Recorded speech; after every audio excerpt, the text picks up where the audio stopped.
Okay, hello everyone. My name's Andy Woodruff. I'm the Managing Director of WebVideos. I've been asked here this afternoon to talk about video for business, and really from the viewpoint of someone who knows they want to do it but doesn't really know where to start. So, over the course of the next 29 minutes or so, we're going to touch upon a number of subjects, all of them very briefly. We're going to look at why video. We're going to look at the use that analytics is. We're going to introduce our video lifecycle model, which is a way of understanding video and where and how you might use it. Probably the most important question, what is the objective of the video? What do you actually want to achieve out of it? We're going to look at video types. We're going to look at duration, how long a video might be. And we're going to look at the options for doing it yourself or maybe outsourcing to a company like ourselves. And really the biggie, how much to pay, because I reckon I get asked that question a lot. So I'm going to get started now. Just a little bit of context about us, WebVideos. We started about 8 years ago, really at the dawn of the YouTube age. And we really started with a simple notion that surely something has to be better than websites of 9 years ago. Slow, boring, I personally found them difficult to read, and surely a video would do a much better job of explaining yourself in 20, 30, 60 seconds. As you can see from the slides that have followed up, we subsequently expanded out. We now own studios down in Camberwell, South London, that we run all of our own productions from. We've got soundproof studios there. We've also got a large studio. Not only do we do our own work there, there are also facilities to hire. We've got all the equipment that you'll need there. So through a combination of WebVideos, doing corporate video, through Camberwell Studios, we set up a music video line of business. It's not necessarily the most profitable line of business, but it's where we get and meet a lot of the new talent. The directors, the photographer, the cameramen, the editors, the graphics, the makeup people, all of that. And I guess over the sort of 5 years that we've been at Camberwell, we must have done literally hundreds of productions. So, for example, we worked with Gabby Logan on a load of stuff for British Telecom. Charlotte Church was in recently doing music videos, and trust me, that is her beneath the makeup. And Ozzy, who sort of runs Brunches, our local cafe, and supplies us with cut-price sandwiches every day. So we're used to working across the top and across the bottom, you know, with customers of all sizes and shapes. So, looking at video for business, we're kind of starting with an assumption that you are persuaded by video. I've spent most of the last 8 years thinking, are we too late for this? But based on sort of this last year, and particularly yesterday, I'd say that a lot of people are really only now seriously contemplating video for their website. So we assume that you're persuaded by video, but no doubt you're going to come across people in your companies who are doubting it.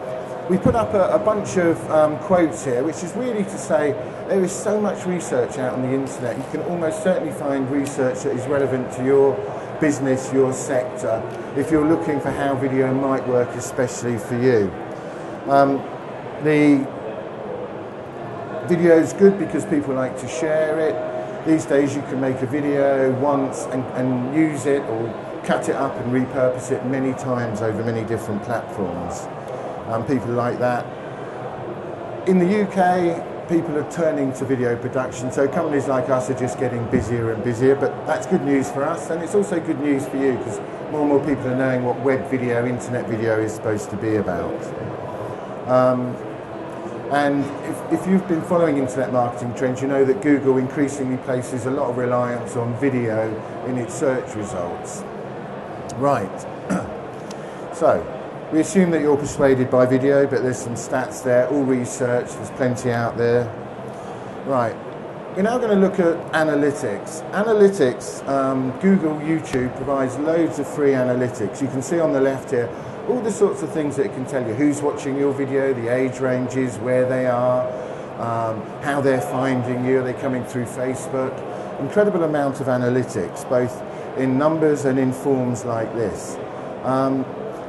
If I was going to say one thing at the beginning here, everything that's got a digital pulse can be measured. If you're going to be serious about generally internet marketing, you should be serious about understanding analytics. And YouTube itself has plenty of analytics available, and there's plenty of other platforms. So get serious about understanding that.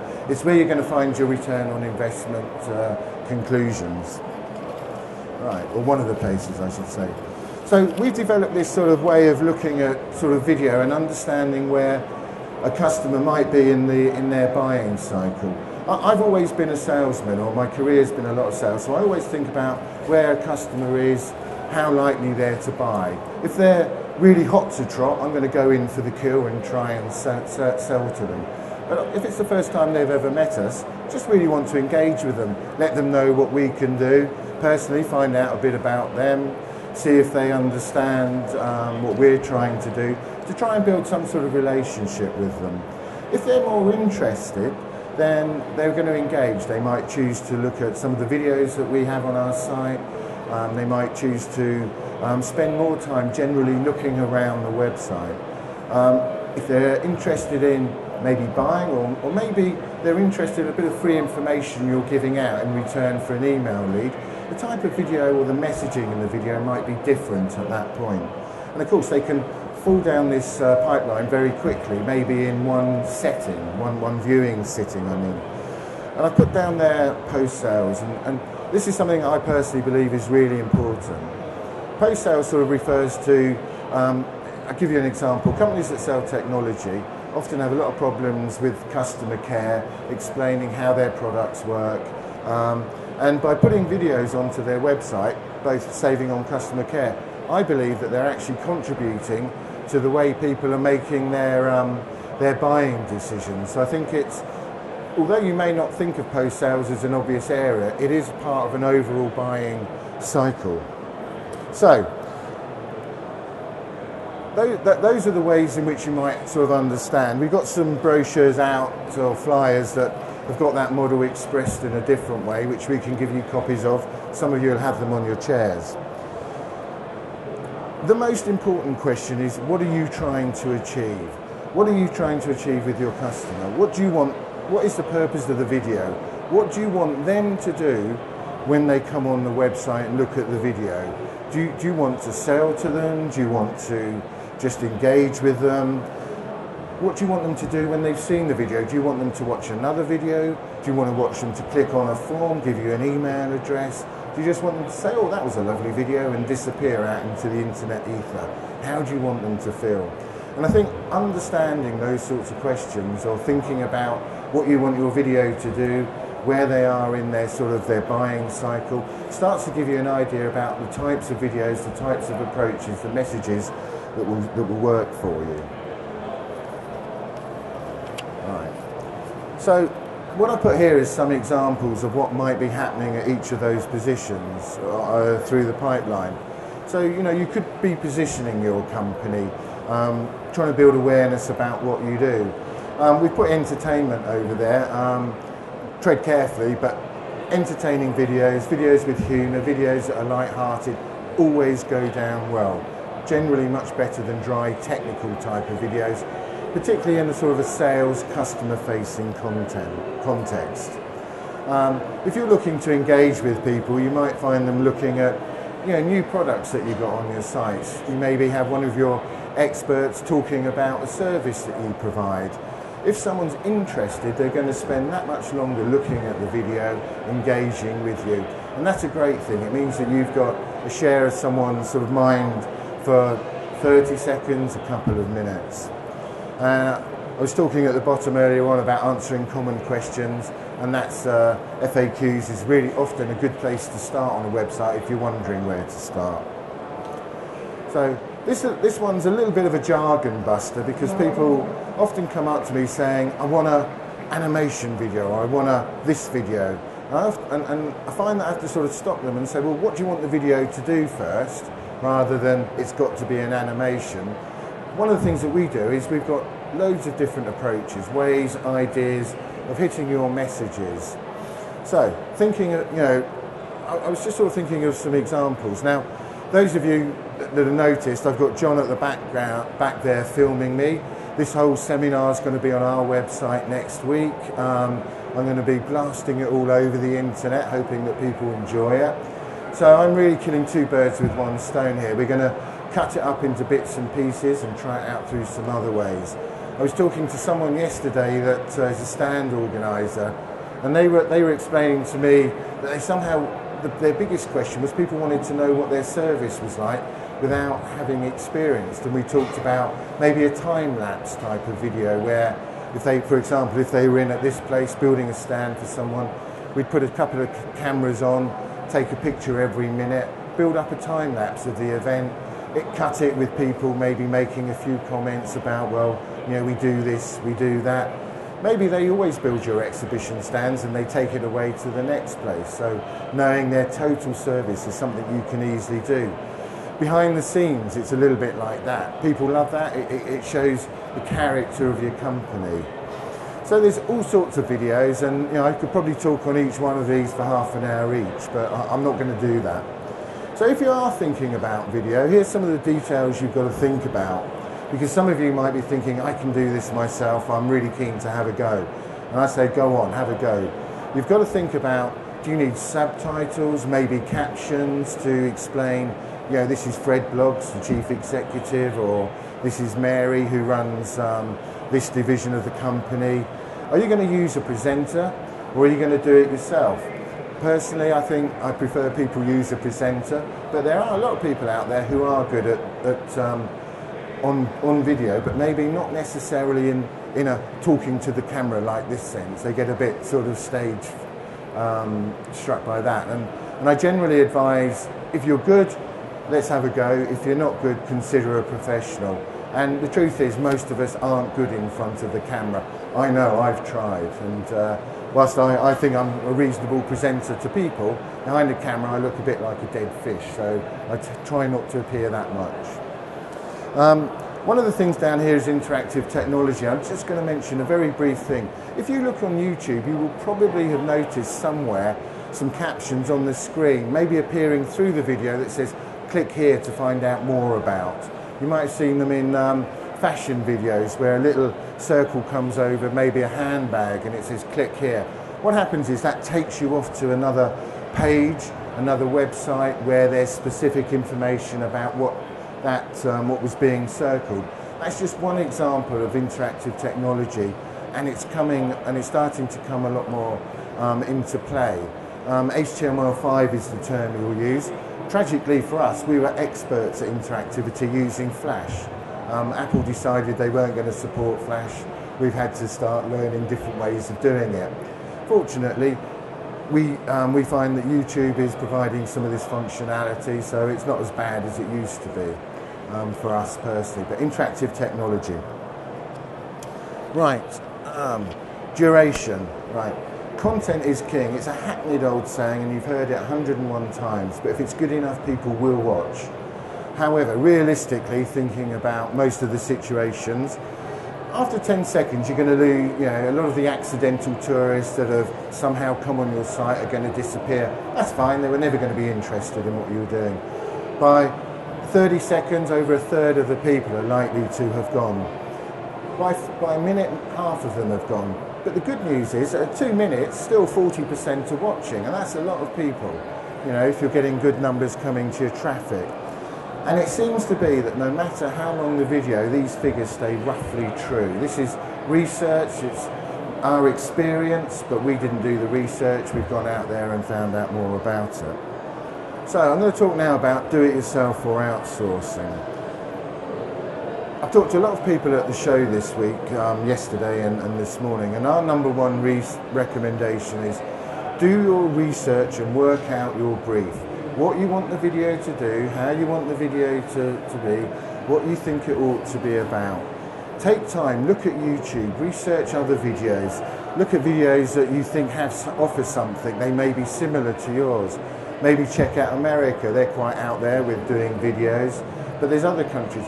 Have a seriously good look at all the videos out there and see what appeals to you, and most importantly, what you think will appeal to your customer. Because regardless of whether you try and do it yourself or you get a video partner in, this is what's going to save you time, money and energy and get you all focused in the right way, knowing what you want to do. So, if you do decide to do it yourself, these are some of the things that you've got to think about. This is like the basic. You've got to have a script, a storyboard. It doesn't have to be like a cartoon storyboard, you know, with lots of pictures. It could, if it's a simple video, it could be written. If you're doing a talking head, you're literally saying, sat in this room, XYZ is interviewing Fred Bloggs, one camera angle or two cameras, so-and-so asking questions. Just so that everyone on the shoot knows what's going on. Think about whether you're going to present, whether you're going to use a voiceover, do you need a studio, do you need an auto cue? Please never, never try and wing it in front of a camera if you're so inclined. Always work with notes, be rehearsed. Do you need a director? The second, really, if you're starting to do anything vaguely creative, you really do need to think about bringing in a director, someone that's done this before. However, a lot of videos, that director could be yourself if you're thinking about doing it yourself. A cameraman like John, who's providing sound capture, offers an excellent service. And in fact, people like John, who are very experienced, have been around, you know, they can also do editing. They may be able to do, add the graphics and the logos that you'll want to sort of bring your whole video together. We're lucky in the UK because we are seriously talented in this country at the creative services. I personally probably get between 10 and 20 inquiries a week for people looking for work, both from the UK and people internationally. What I'm really saying is loads of creative people, loads of technicians that are versed in cameras, in all the software editing that you're looking for. But if you do go down that route, research them, look at their portfolios, ask for references, and be open with them. Tell them what you're really trying to do. And there's many online ways of finding them. I put just a few down here: shooting people, production base. You can get a lot of talented people from here.